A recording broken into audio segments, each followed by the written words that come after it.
साइया बोहड़ पिता कुला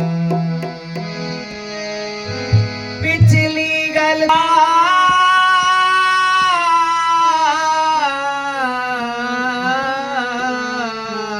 करो साइया जो कुछ हो गई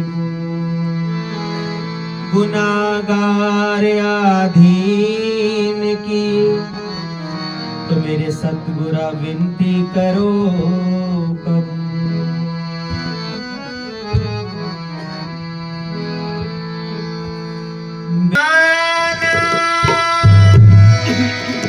बेड़ी को पार लगाना मेरे मस्ताना बेड़ी को पार लगाना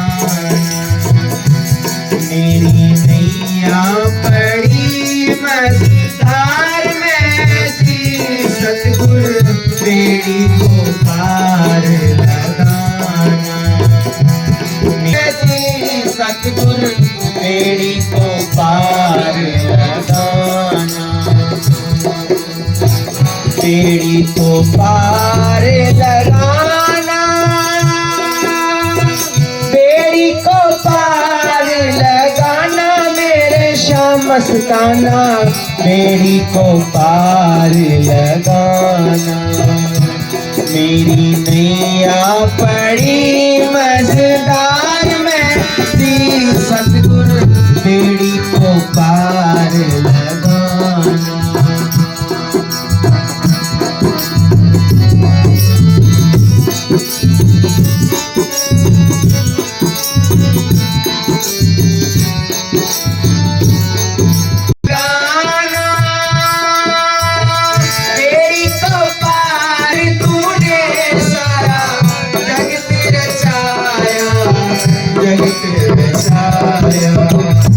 सब रच दिया फूल संसार में थी तो एक दिन बना हो जाना सब रच दिया फूल संसार में थी तो एक दिन बना हो जाना मेरा पड़ी मझधार में थी सतगुर बेड़ी को पार लगाना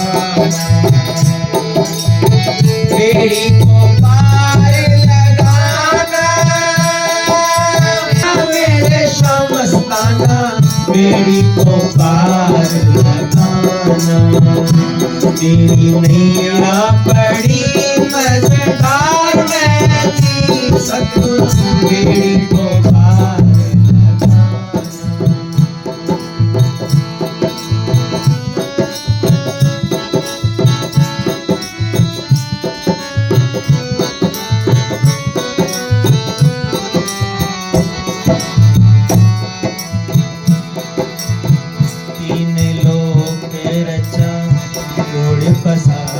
कर्म धर्म सब कर कर हारा तीन लोक रचा गुण बसारा कर्म धर्म सब कर कर हारा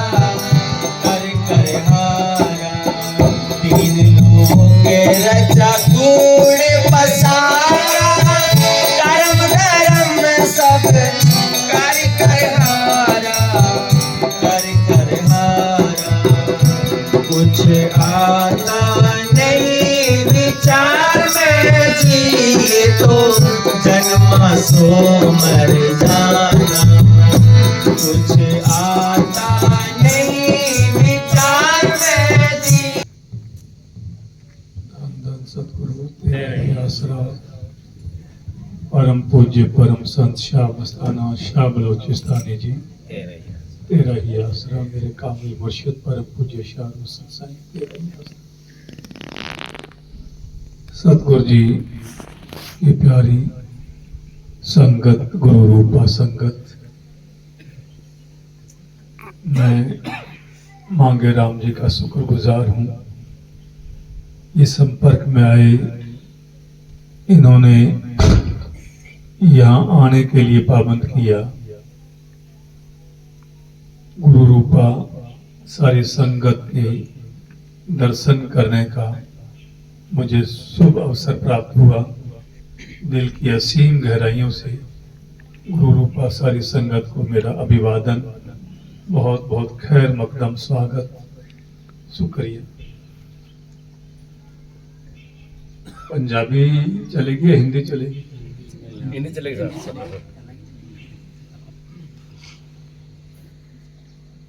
जितने संत महात्मा इस संसार में आकर के अपना अपना काम करके गए हैं, उन सब का एक ही निचोड़ है,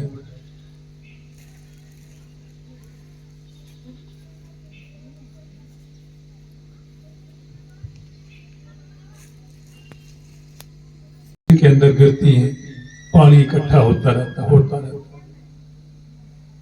पानी अगर इतना इकट्ठा हो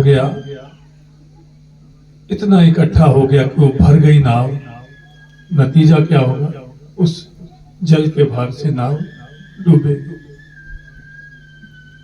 लेकिन जिस नाव में एक्सपर्ट खवैया बैठा है, नाविक बैठा है, मल्लाह बैठा है, वो डब्बे बाल्टियां लेकर के उस पानी को जो इकट्ठा हो रहा, इकट्ठा होने नहीं देता, वापस समुद्र में उड़ेल देता है, नाव को तैरा के किनारे पे लगा देता है।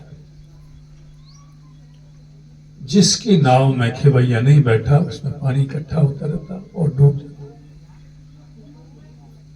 वो उस समुद्र की बात है।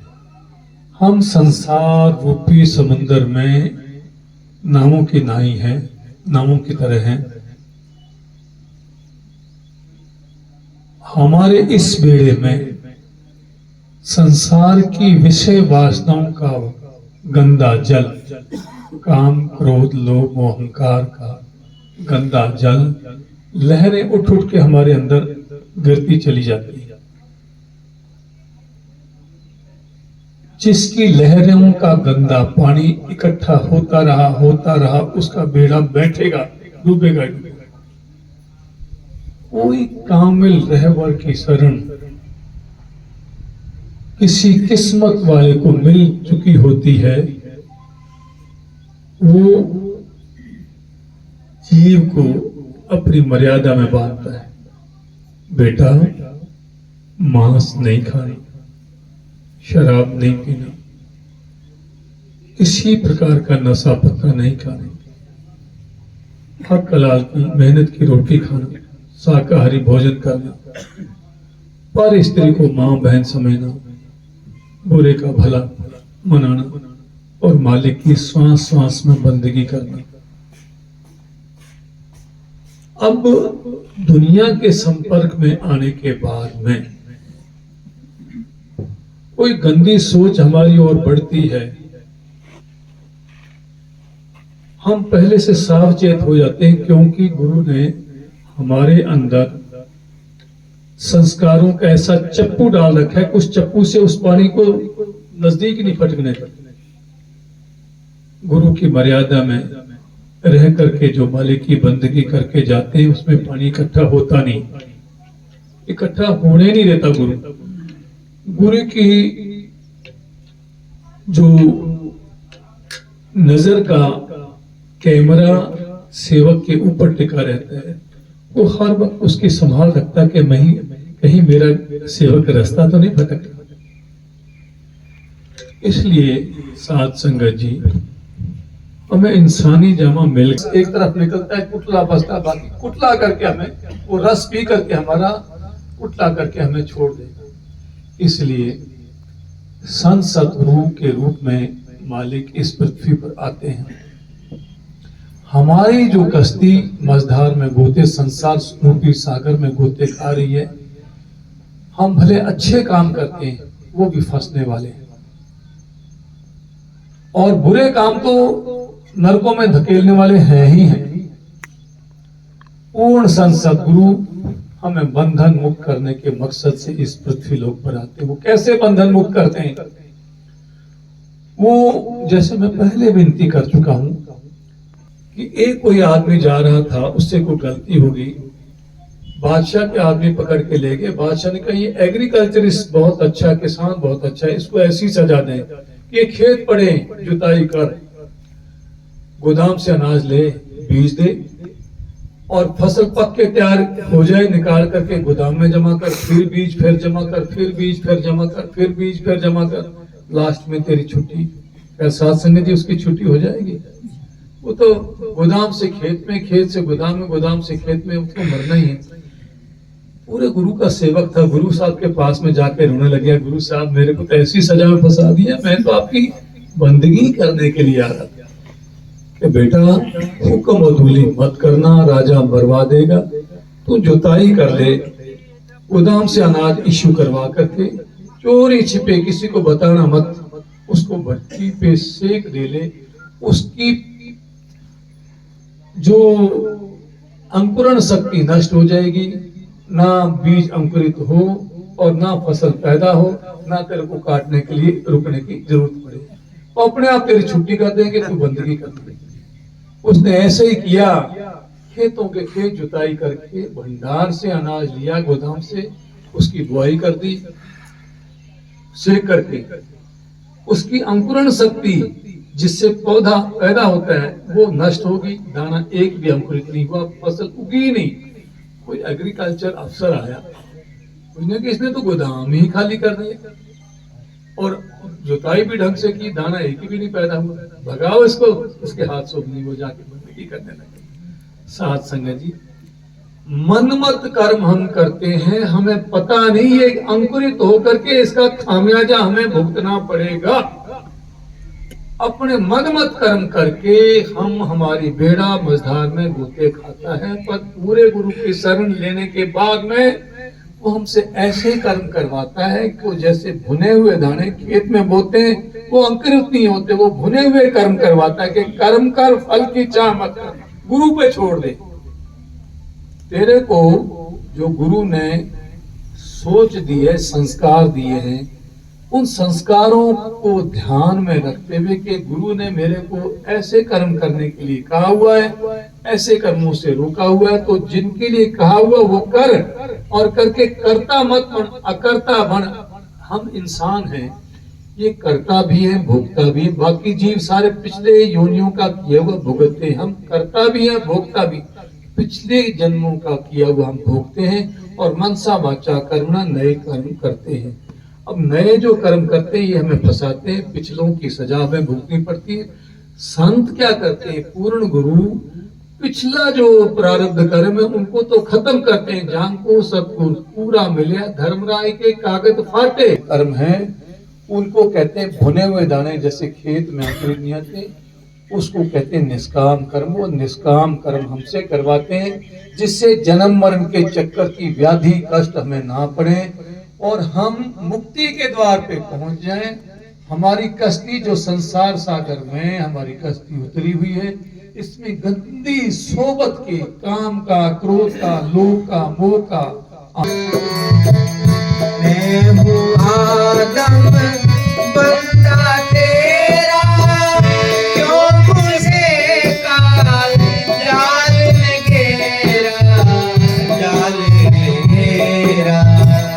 मैं हूँ आदम बंदा तेरा, क्यों मुझे काल जाल में घेरा, जाल में घेरा।